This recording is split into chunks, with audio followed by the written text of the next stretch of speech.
Hey, what's up, everybody? This is Fausto Cuevas III, hanging out with you guys today. Man, thank you very much for having, and thank you all for tuning in. Um, I'd be happy and more than happy and glad to speak to every one of you. Just type in your questions, and we can have a cool conversation. So, a little bit about me.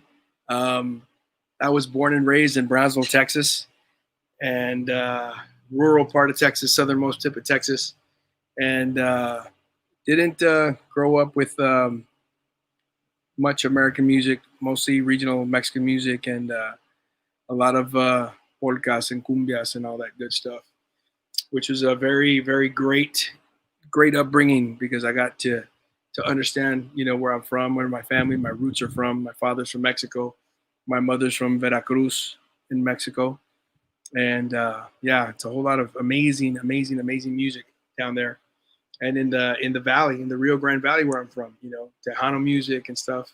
So I grew up with that. I grew up also with like rock, and I was very into all the rock stuff in the 80s and 90s. So very very cool. I classic rock. The last thing that I ever heard and did was play Latin percussion. I never heard congas or never. I mean, if I did, I didn't know what they were, or never played a conga. I actually sat down to play a conga for the first time in my life when I was 22 years old, um, at Berkeley College of Music, where I went to and yeah, it's pretty incredible. It just that drum just grabbed my soul and just hugged me, and that was it. So it was perfect timing too, because I was having a bit of a hard time with the drum set. With I just wasn't feeling drum set anymore. So it was a perfect time. But anyway, so in Brownsville, I started playing when I was in sixth grade. I was 11. I started playing one snare drum, just doing all the rudiment stuff. Learned all my rudiments and did marching band. I did symphonic band. So I played all of the glockenspiel and the marimba and the vibes and the xylophone, concert snare drums, concert bass drums, timpani, all that stuff. And I did that from a time I was in sixth grade all the way to my second year at Sam Houston State University. I did it through college. Yeah, there is a picture of me in college, 19 years old, my first photo shoot ever. And that was when I was started kind of like the whole jazz, getting into jazz and wanting to be like, a jazz drummer, and the little big band.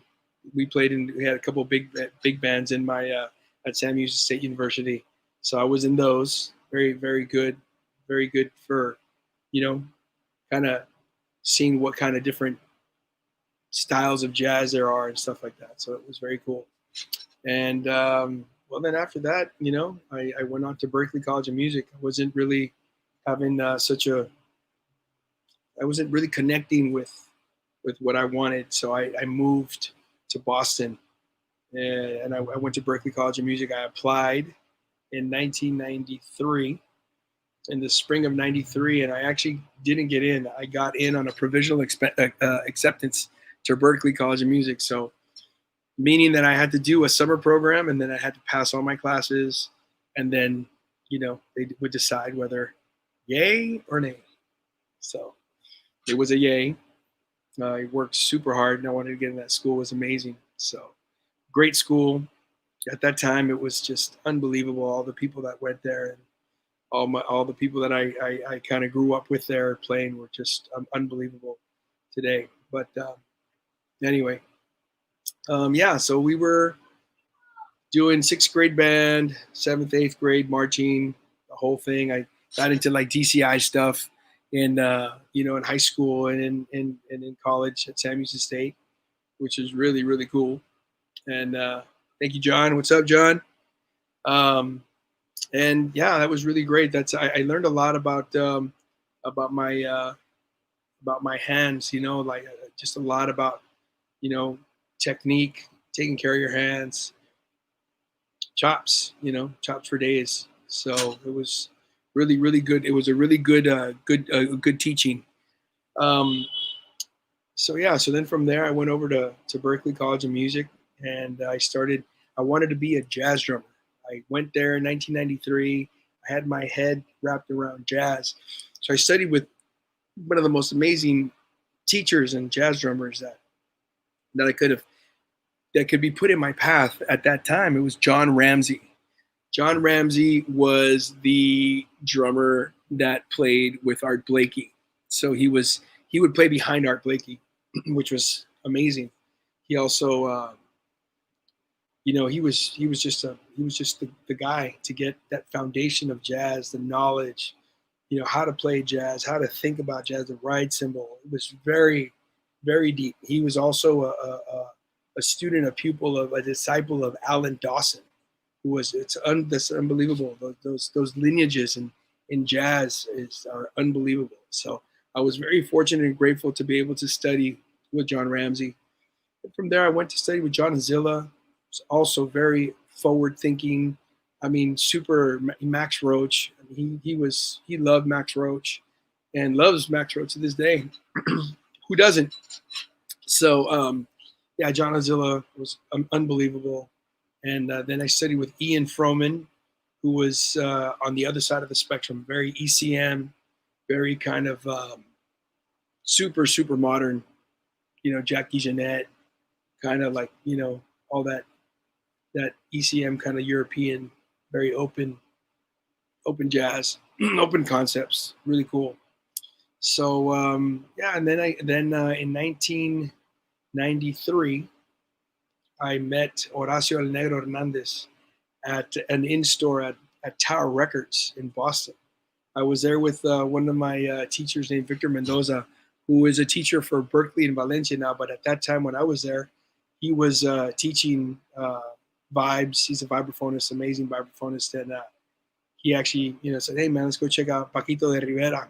Was doing his 40 years of Cuban jam session record. Had just been released, and Horacio's on that.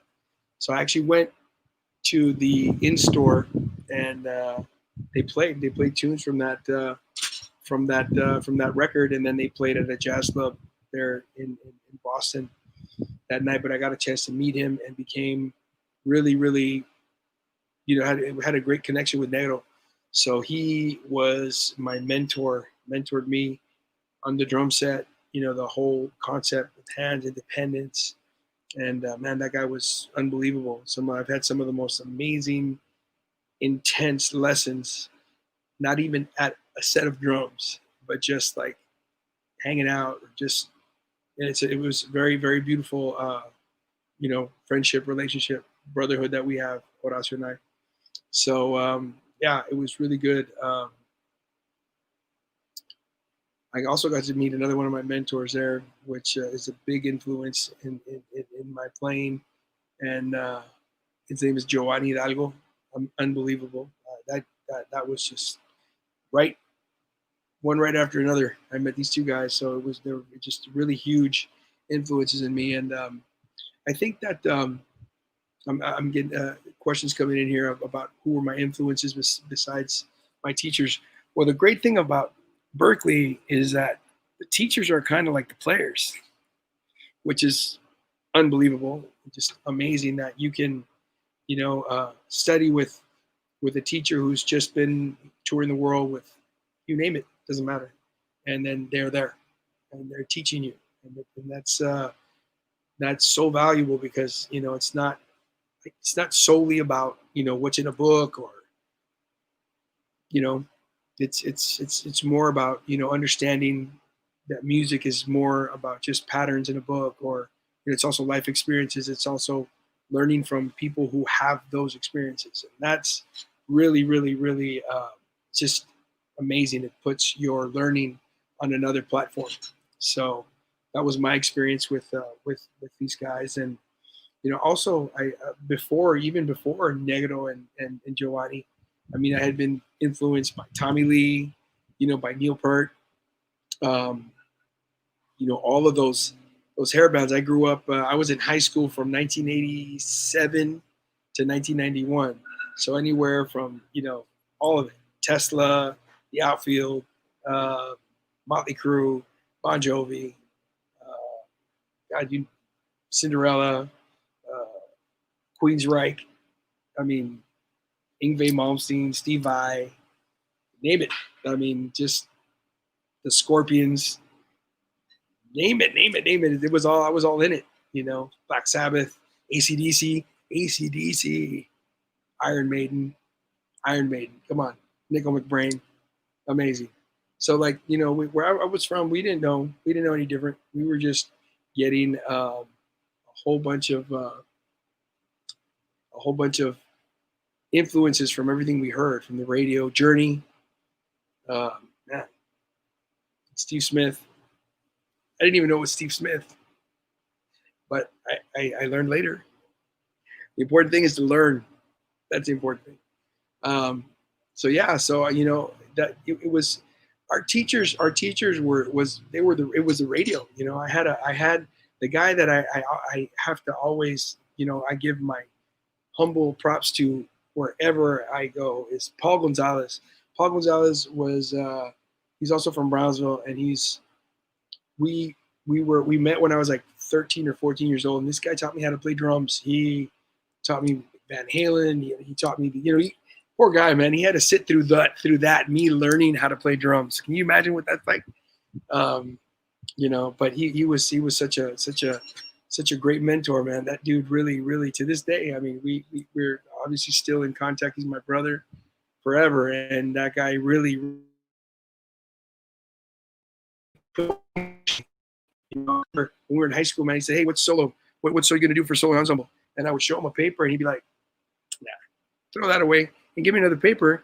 And it was like 10 times as difficult as what I chose. But it was amazing. He was always pushing, like, "No, you can do it. You're better than that." That was really amazing, and I love Paul for that. And he's amazing. He's my brother. So yeah, I mean, everything that you could possibly think of. White Lion, man. I mean, all of the stuff in the 80s. And Motley Crue was, Tommy Lee was, man. I played the Baked Potato one time, and there was a guy there with two girls, and the guy was Tommy Lee, and I flipped out. Man. He was there, and I went, "Yo, man, you're amazing." And I said, "Thank you for being you and for doing what you did, because I learned so much from those records, man." So anyway,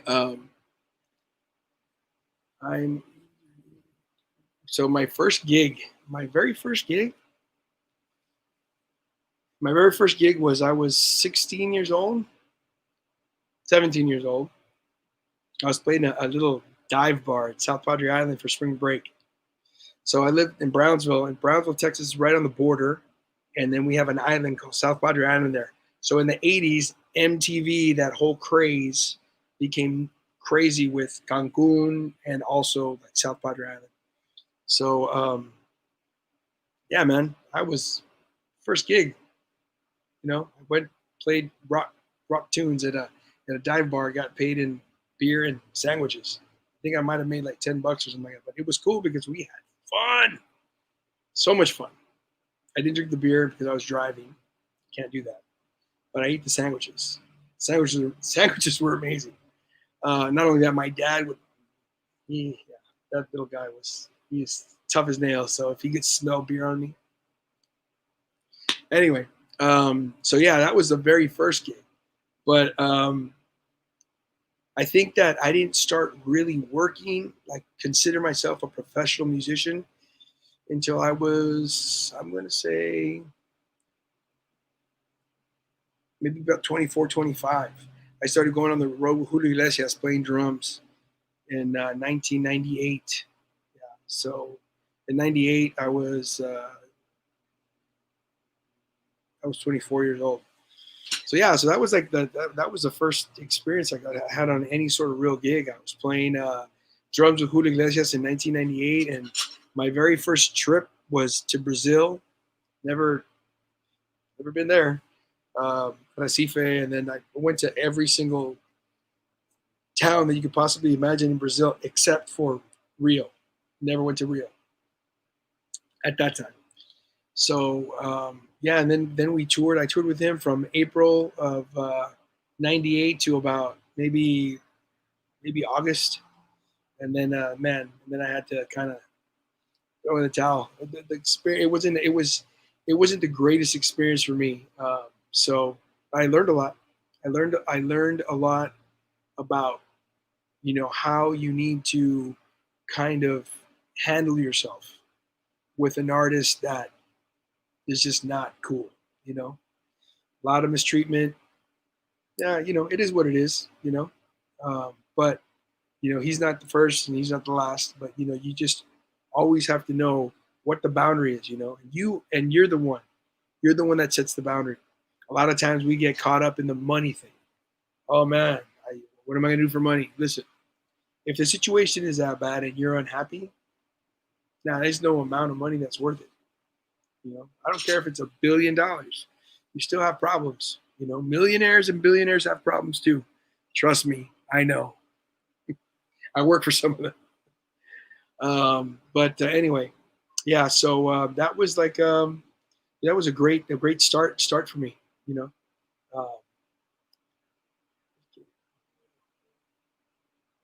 So then, let me see.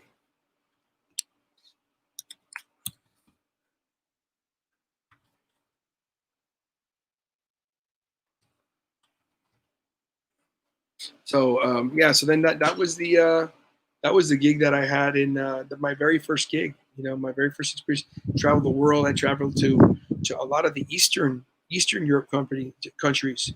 I went to Russia, St. Petersburg. I went to Moscow, Latvia, Lithuania, Macedonia, Serbia, Croatia. I don't remember too many. Um, yeah, so it was a whole bunch of really interesting places, you know, that I saw. I got to see that really young, so it was really really cool. So one of the actually my very there was one experience that I had before that. In '97, '98, I traveled with a group from Boston called 𝗟𝗩, and we went to Puerto Rico. And then after the Puerto Rican date, I landed in New York in LaGuardia in December, and I flew to Senegal, to Africa. And I was in Africa. We were supposed to do like 14, 15 dates, and they all got canceled. We only did one. And I was there from December 27th to January 27th. We were kind of stuck. We couldn't go back home, but it was cool because everything was paid for. Everything was all inclusive. I was not at a hotel, which was even better. I was in Senegal, in Africa, at this great complex where it was amazing, man. I learned so much on that trip, so much about just how to be, how to you know, how to be humble, how to be grateful, man. I mean, that was like, you know, it was amazing. So that was so great, such a great experience. And that was with a guy named 𝗟𝗩𝗦 𝗦𝗧𝗢 that took me to Senegal. He had a band in Boston, and I went playing conga, so it was really cool. And then Julio, and then from there I came. I actually moved from Boston, and I got a call to do a couple of bus and truck tours for. I did a spinoff of Cirque du Soleil called 𝗟𝗓𝗩𝗘𝗦, and I was the only percussionist. There was only two musicians and a singer that was actually part actor. So, man, I had a 360-degree Neil Peart kind of drum set vibe where I had to play drum set, congas, bongos, timbales, all the effects that you can imagine, even some electronics, MPC. What else? A whole bunch of. It was amazing. Bowing gongs with a bow, getting some cool sounds. So I learned a lot on that too. It was really really cool.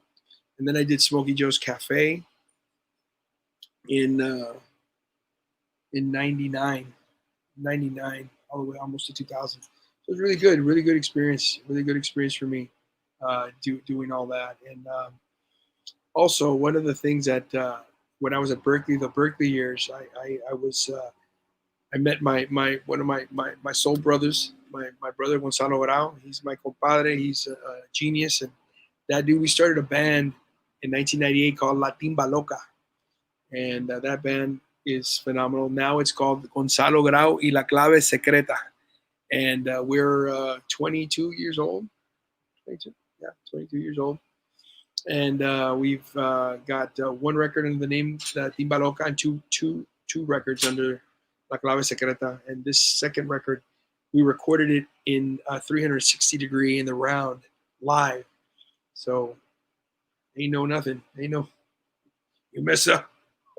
Oh well, we gotta go back to the beginning. We gotta start over. So it was an incredible session, just like the sessions used to be. Everybody just, there's no punching in. It's just playing.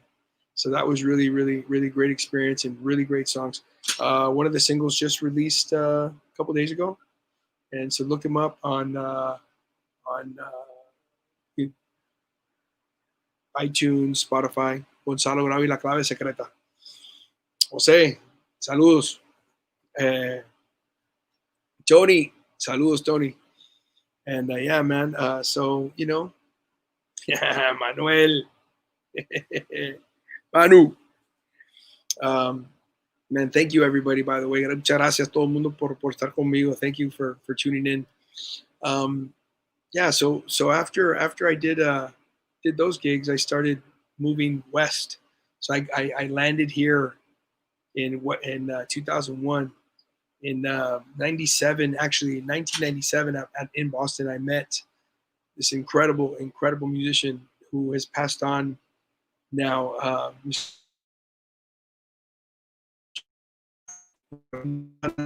Letter for Poncho Sanchez from the beginning of Poncho to about 2000, I don't know, 3, something like that, 3 or 4.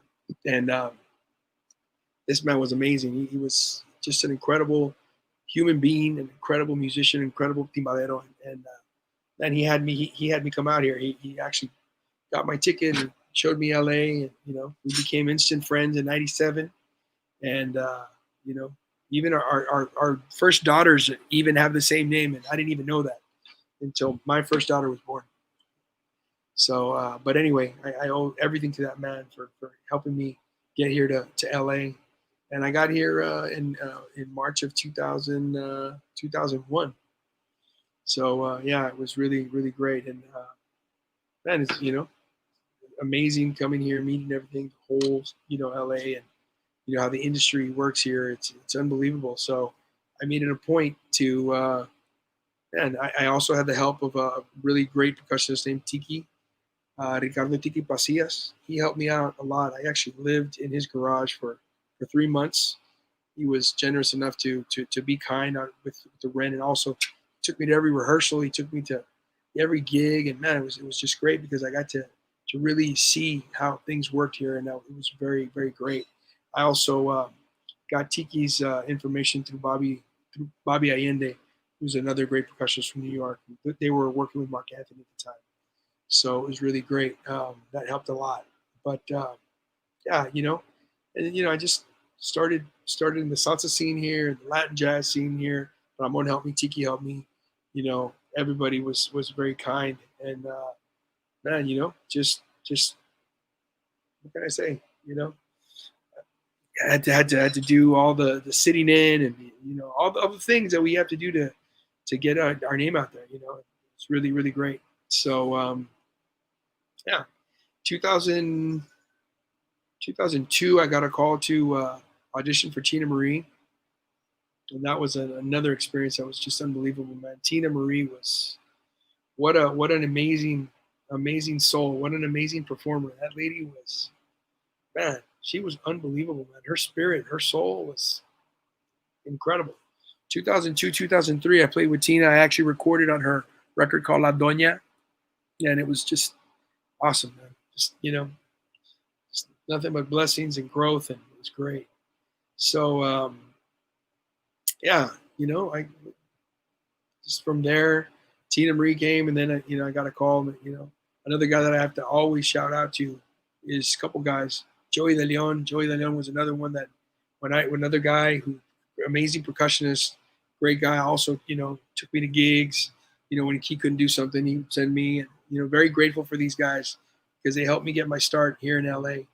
Also, Kevin Rickard, man, what an amazing guy, amazing human being, amazing percussionist, man, so amazing.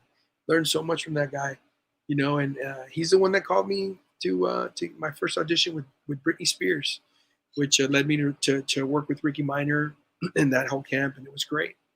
I met Teddy Campbell Teddy Campbell was the musical director of Britney Spears, and man, I swear to God, when I was doing that audition, it's funny because when Teddy was telling me on this, of course I didn't know, I didn't prepare. Kevin called me on a Wednesday night. I remember Wednesday night, 9:00, because I was going to start with the cumbia band at like 9:30. So I'll never forget. Gonna go and play, make $50, $60 real quick. One set, cumbia. It's all good. Shoot. It's what it is. I don't do music for money. If you do music for money, you better be writing $1 million songs and hit songs and being the person that's in the back getting that mailbox money. Yeah, it's all good. I love to play Sin Tambor No Hay Vida. You know what I'm saying? Sin Tambor No Hay Vida. All day, all night. That's what I was born to do. Without the drum, there's no life. So anyway, Kevin Rickard calls me. He says, "Hey man, what are you doing tomorrow?" "Taking care of my kids. That's it." "Hey, you think you can show up and you want to audition for Britney Spears?" And I was like, on the other side of the phone, Kevin doesn't know this, and if he sees this, he'll know it now. So I was like, yeah, definitely, I'll do it. So I had no idea. I heard a couple of, obviously everybody knows who Britney Spears is. So anyway, I showed up to the audition, and Teddy Campbell was the MD. So they were starting rehearsal. He told me what to play. I never had played an electric, like a Roland SPD-20 at that time. Never played, never knew anything about that, programming it, nothing, nada, nothing, zero. So Teddy Campbell he told me 1, 2, 3, 4, clap, clap, that's a shaker sound of cut, he just said, "I'll tell you when to come in with that, and then don't stop, and I tell you to stop." So this song starts, and okay, 1, 2, 3, 4, and Teddy Campbell starts playing that song, and I was like, it was like if I was auditioning him, because my eyes were just like, I couldn't believe what I was hearing. It was unbelievable. So I got the gig. It's great. I got to meet and play with, got to meet Ricky Minor, Teddy Campbell, obviously Kevin Rickard, had already known him, and Kevin's my angel here in LA. I always say it. I proudly say it. He's been the guy that's gotten me these auditions for these amazing artists. So thank you, Kevin, man. Thank you. So did that, and from there, just I was able to survive, and that's another thing that is really interesting in that world, because it's not all about your playing. It's not 100% about you being the actual, oh my God, this guy's chops, and oh my God, this, nah. There's got to be a balance. You have to be professional. You have to have your business in check. You have to have an amazing personality, attitude. You have to be a good person, man. I don't want to go on the road with a person who, or nobody does want to go on the road with a person who makes everybody feel bad or uncomfortable or weird. So you have to learn how to be as well. You have to learn how to act, how to be, so it is very important for you to be the best player that you can be, that you want to be. But it's also, you have to know that when you go into a setting, like a pop setting, you're not trying to reinvent the percussion chair or the drum chair. It's like that skit with like, look at me, look at me, look at me. It's not about look at you. I mean, Britney Spears is right there. Why are they going to want to look at you when you have, or whoever, whatever. Stevie Wonder, Britney Spears, Queen Latifah, it doesn't matter. Santana, it doesn't matter. The important thing is to learn how to be able to accommodate that artist, make that artist feel good, play their songs. I don't. When I started playing with Britney Spears, got all this great gear. Oh my God, thank God. I was endorsed at that time, and they sent me my congas and my bongos and everything brand new. I had all this shiny gear, brand new. It sounded incredible. What happens? My first rehearsal was like an 8.5-hour rehearsal. I think I touched the congas one time on one song for like maybe 8 seconds, maybe, and that was it. And the rest was all electric pad, maybe a little bit of timbal, maybe. And it was like I was about ready to. I wanted to be creative, but sometimes not every gig calls for you to be creative. Sometimes when you try to be that person, they don't want that person. They already paid the guy to come up with all the stuff that they come up with in the studio, and then it's a finished product, and then millions of people buy the finished product. Why are you going to try to change the $1 million song that's gone platinum? I don't know. I wouldn't do it. I guess that's why I've been able to stay in the good graces of the powers that be to get me, to audition or on these gigs, and that's a really big lesson. That's some of the best advice that was given to me, and the best advice that I could give to young percussionists and drummers. Play the tune, learn how to play the song. It's really great that you can with your left foot play this, and with your right hand play over here in this time signature. Listen, it's all good, everything, no matter what you want to do. But when you get in a setting that you got to play just time, just 2 and 4, or what somebody else created, just do it, get your check, and then go practice. Go get a practice room, pay for the practice room for the whole year, and then when you're not on tour making thousands of dollars, go practice. Go practice all day. Man, set up 10 congas. Do what you want. But while you're on the gig, just do the gig. Do the gig. Have fun. See the world. Travel. Get out of the United States. Go eat some really incredible food in Italy. Unbelievable. Or anywhere, wherever, Hong Kong. Unbelievable. But yeah, that's something that's really important. Oh, Camilo, what's up, bro? One of the young lions. I love this guy. Camilo, man. Saludos. Hey, Charles, man, from Brazil. What's up? Franco. What's up, everybody? I'm speaking mostly in English, but I can speak in Spanish too. So si tienen preguntas en español que me quieren hacer, también, por favor. If you guys want to anytime send any questions in, I will be more than happy to answer your questions. That's what we're here for, So let's take advantage. So anyway, back to what I was saying about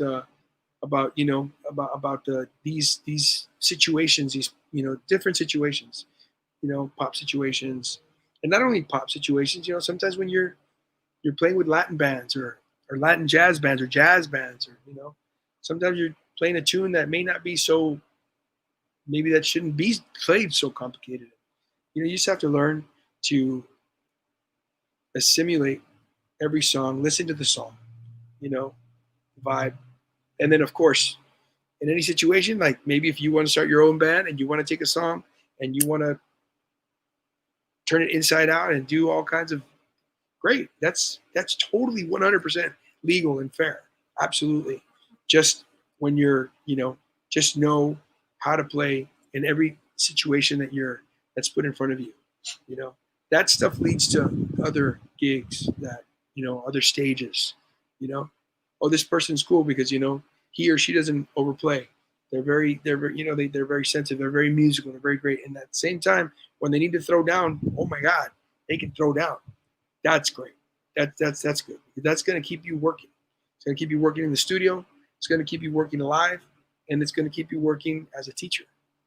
So you want to do that. You want to have all the doors open. So anyway, yeah. So then after Britney, I did some some television stuff. I did High School Musical, Disney's High School Musical, which was, man, an incredible tour. It was a lot of sold out every single night. We went to South America, played some big soccer stadiums. Man, it's great. In Argentina, I played over at River Plate Stadium. It's over 60,000 people, man. It was unbelievable. Brazil, played the Morumbi, packed as well. I mean, it was unbelievable, just unbelievable experiences. So yeah, I was, from there, I met Stevie Wonder. I got a call to audition for Stevie in 2007, and that was the most incredible audition that I've ever been to in my life. Yeah, it was completely eclectic. It's like, Mayongo Jackson was there. That band was just 2 percussionists, 2 guitar, 2 keyboards with Stevie, 2 horns, bass, drums, 4 background singers. So when we were auditioning, it was a private call to a private invitation to come and audition. And it was just all the guys that already had the gig were set up with their instruments, sitting on their instruments, and they had a extra percussion rig and the guitar stuff. And so Stevie came in, like if he had just finished auditioning piano players or keyboard players, whatever. It was percussion turn, and Stevie said, "Hey, you all ready to battle?" I'm like, "Ready to battle?" Yeah, I am. Absolutely, I am ready to battle because I didn't come here to lose. So let's do it. And that's exactly what happened. But what a mind trip, huh? Stevie Wonder just like saying, "Y'all ready to battle?" Who says ready to battle? Nobody. But Steve does. It's amazing, man. It was amazing.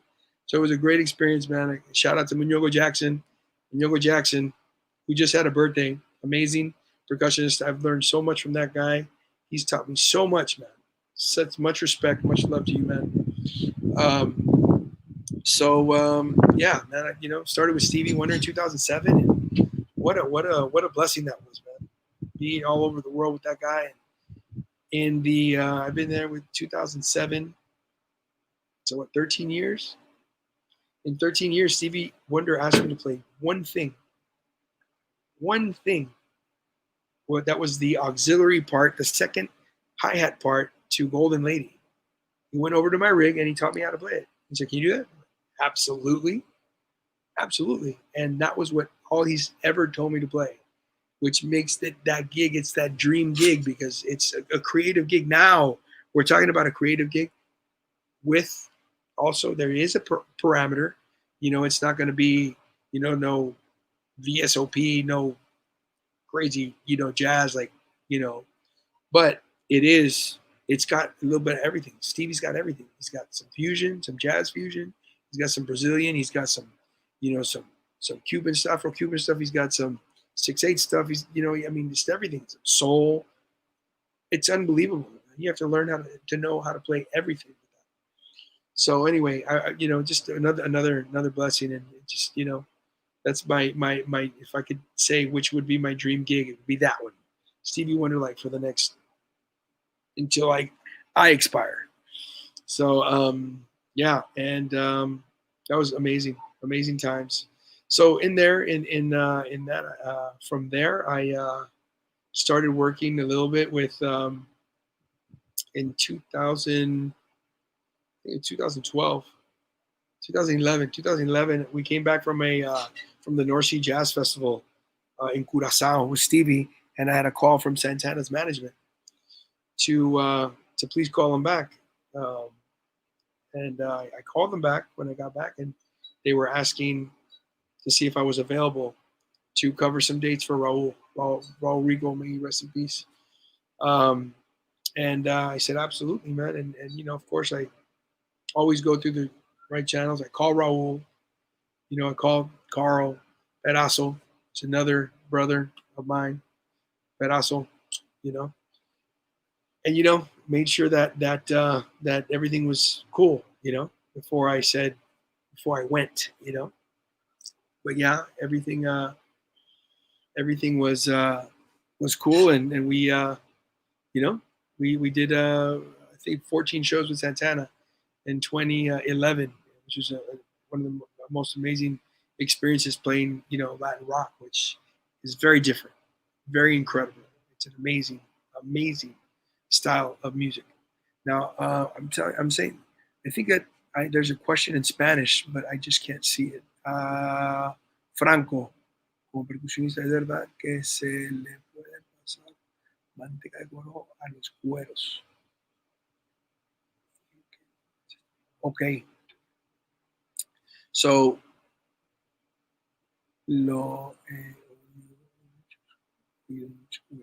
okay.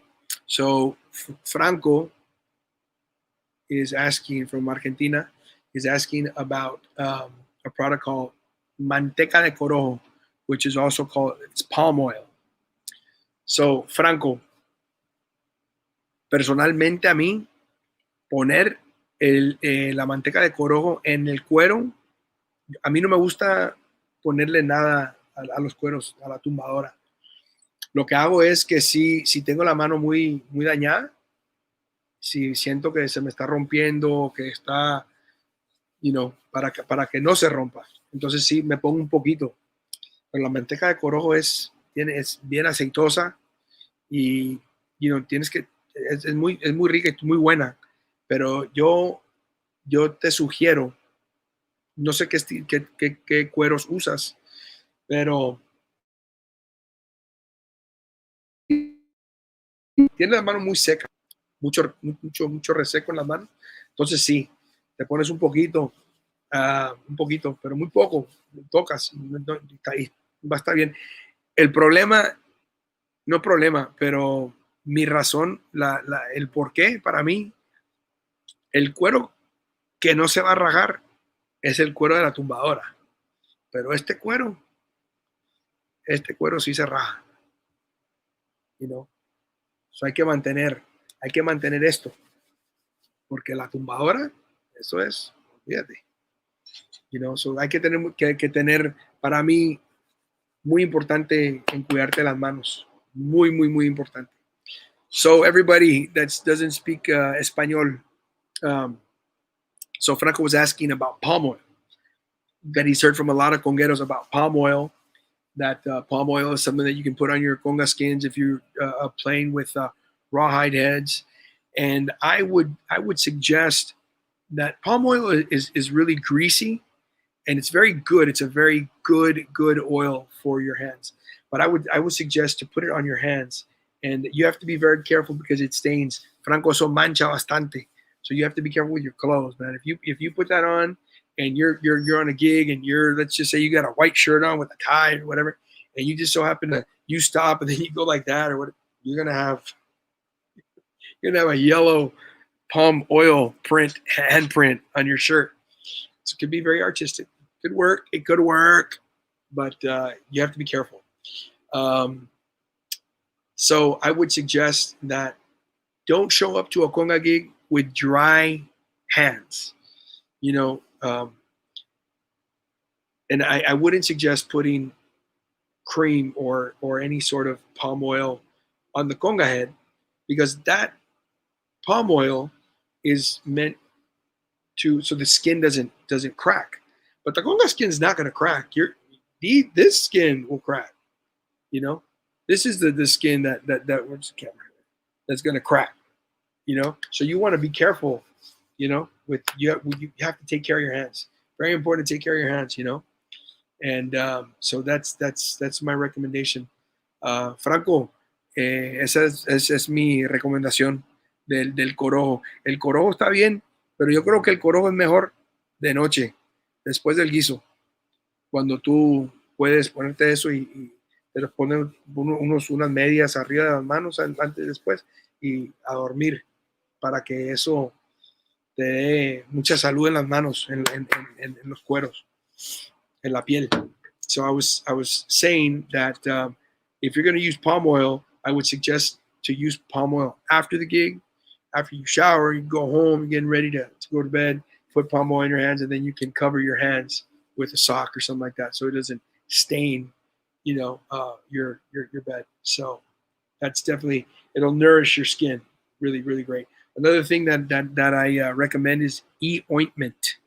Vitamin E ointment. It's sold at GNC and get it on Amazon. It's a glass container. It's like a Vaseline ointment. That's really amazing. Franco, también la vitamina E, pero en una pomada que es como vaselina. Eso también es muy bueno para el cuerpo, para la piel. Great question. Tremenda pregunta, Franco. Gracias. Any other questions? No? Oh, yeah. Could you? Manuel. So Manuel is asking what drum heads I use on my timbales. ¿Qué cueros yo uso en los timbales, en mis timbales?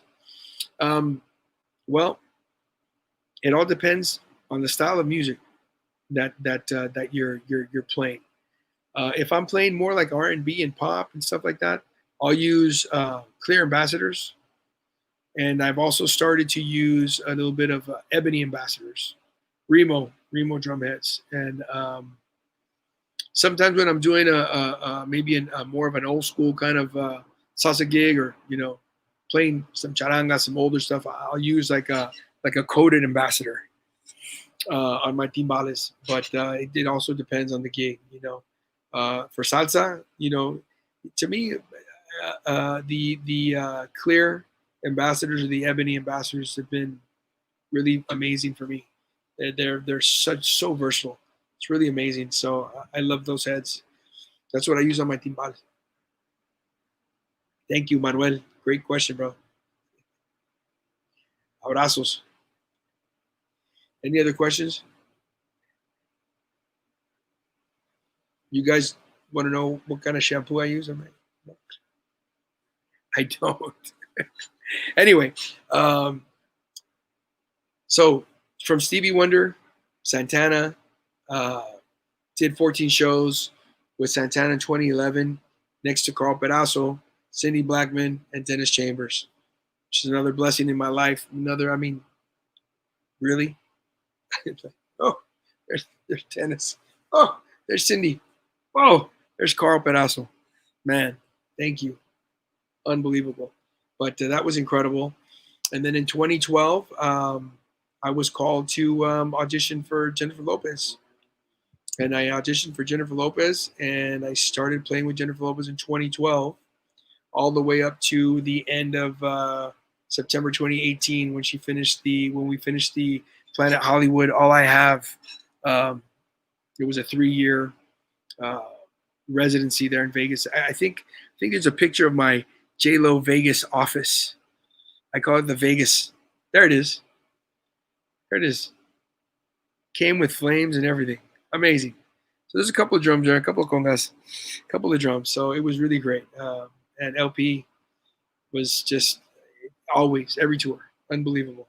The best instruments on the planet. Latin instruments.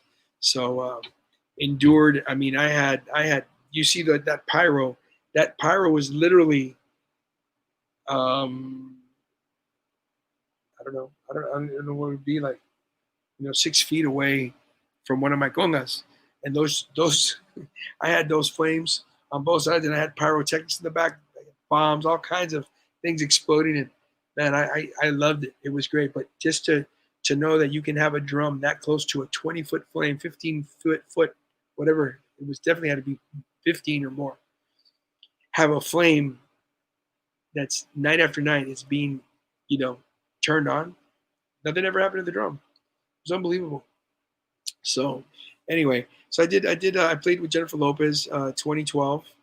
I did an 8-month tour with her Dance Again World Tour. I was on the road 8 months with J-Lo, and it was just another great.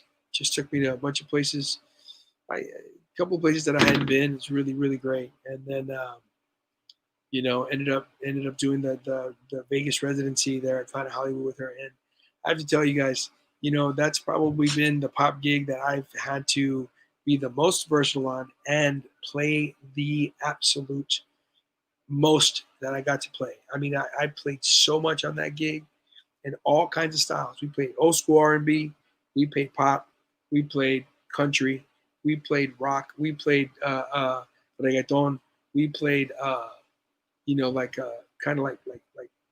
funk.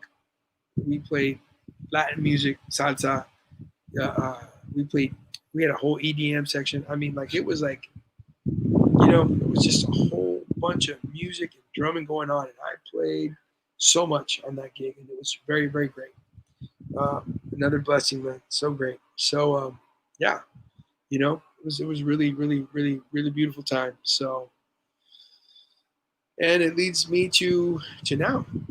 Just been kind of going between, Stevie, and I'm focusing a lot more on my own music, and hopefully soon we'll be able to release a single or so. I got a couple of tunes already done, and I'm just kind of on the fence with everything that's going on right now.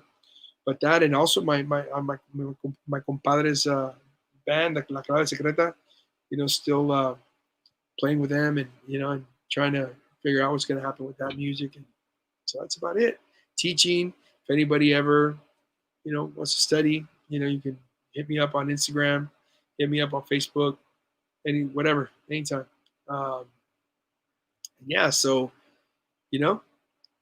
everything is everything, and everything is what you make it. So that's thank you, Brian. What's up, Brian? How are you? So yeah, does anybody have any questions about congas, bongos, timbales? Oh, I invite you all to please check out my signature line of percussion with LP. Fausto Cuevas signature. Why do my signature have 5 lugs? Ah, very good question. Derek Zimmerman, thank you for that question. So 5 lugs, the 5 lug system, tuning system on the timbal is created for the spacing on the side of the lug of the timbal. When you play timbales, you're playing on the sides of the drum. So 5 lugs are placed strategically placed so your stick will never, ever, ever, ever hit a lug. And very comfortable. Very very great. My timbales are 14. It's a high drum, which is a macho 14, and the hembra 16. The low drum is 16, which wasn't common until my timbales came out. It was either 12, 13, 13, 14, 14, 15, 15, 16.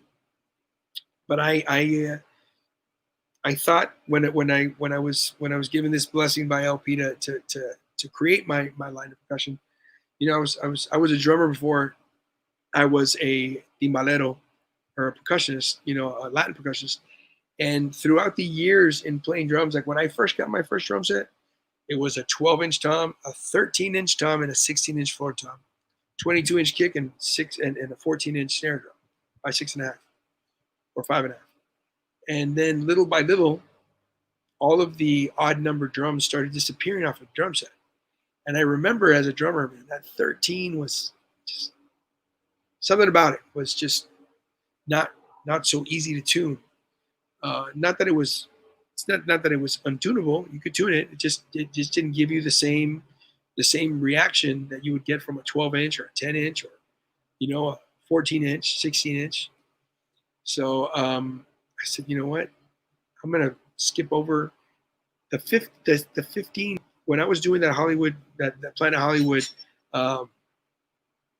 residency with 𝗟𝗩, I was listening to some of the stuff back, and and I just the hembra of my timbal was not giving me, it was not responding like I liked it, what I needed for these these venues that have 7,000 people or more.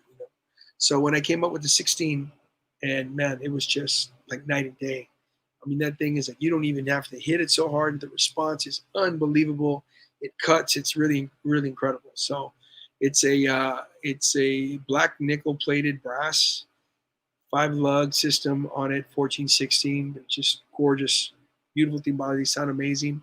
A long time ago, I had a percussionist from Spain by the name of 𝗟𝗑𝗏 Rodriguez that asked me about the difference. Is there a difference in the tuning in the shells? Like if you're recording timbal, would you hear, the 14-inch have a certain pitch and then the 16-inch have such a drastic change in pitch that it would make it sound, the cascara sound weird? And I told him that, there obviously is going to be a little bit of a pitch difference because the shells are 2 inches in difference. There's a deficit of 2 inches between the two. But man, together they sound incredible. It sounds like a symphony. It's beautiful. It's not too high, it's not too low. It's perfect in my humble opinion. And they're great drums. So I invite you to check those out. Check out my congas. My congas, I'm proud of all my of the timbal, conga, and the bogo. The congas are super, super, super incredible as well. They have a rubber bottom at the there's no metal plate at the bottom, so the rubber bottom is really thick, and it serves as a resonator. So if, let's just say, you don't have wood to drag around your gig or studio, and you're playing carpet, man, you can play these drums on carpet and they sound incredible. The bottom, the rubber sole, the shoe sound, it serves as a resonator between the fiberglass and the carpet. So that's an amazing feature. And also, I went back to the X rim on the head, on the bearing edge. The X rim was the first rim that was put on a Galaxy drum by LP back in the 90s. And to me, it's just the better rim to make it sings. It sounds so strong. And us as congueros, we need all of the help that we can get from our instruments. So, let's just say we're not in a situation where we have 4 drums and we have 4 microphones and an overhead. Let's just say you have 1 mic. Your drums need to be need to be powerful, and they need to be heard. They need to just resonate and project. And my congas, it's not because they're my congas, but man, they are unbelievable, and they project and they sound incredible. That's what I wanted. I wanted my arena sound, the sound that I got out of my drums in an arena with Stevie or with Santana or with whoever, to bring that home, to bring it home. Whether I'm playing at 𝗟𝗏 or whether I'm playing at a hotel or a wedding, or it didn't matter. It didn't matter if there was a mic or not. And it's really, really, really that the projection is incredible. They're beautiful drums. They have an arena red sparkle with gold hardware, and they're just unbelievable. I invite you guys to check them out. The bongos are another. I mean, I can tell you all day, but I know that the people who have actually bought my instruments have actually written me and send me messages through Instagram and Facebook and voice messages, and just saying that how incredible the instruments are and how they project and how they they sound incredible. So I invite you guys to try these, my conga, my bongo, my timbal with LP. So yeah, any other questions before we wrap up? If you guys have any questions at all, shoot them out. No problem. All right. Well, listen, it's been an honor and a pleasure speaking with you guys. Thank you to, of course, Don and Chris Lombardi. Thank you to 𝗟𝗓 𝗟𝗓𝗓, Akbar. Thank you, Jules Thomas. Unbelievable. Thank you, everybody at DW, for all your hard work, your just passion. I appreciate it. We're one and the same. And yeah, I hope to see you guys at a gig sometime soon. Anytime. Take care. Ciao.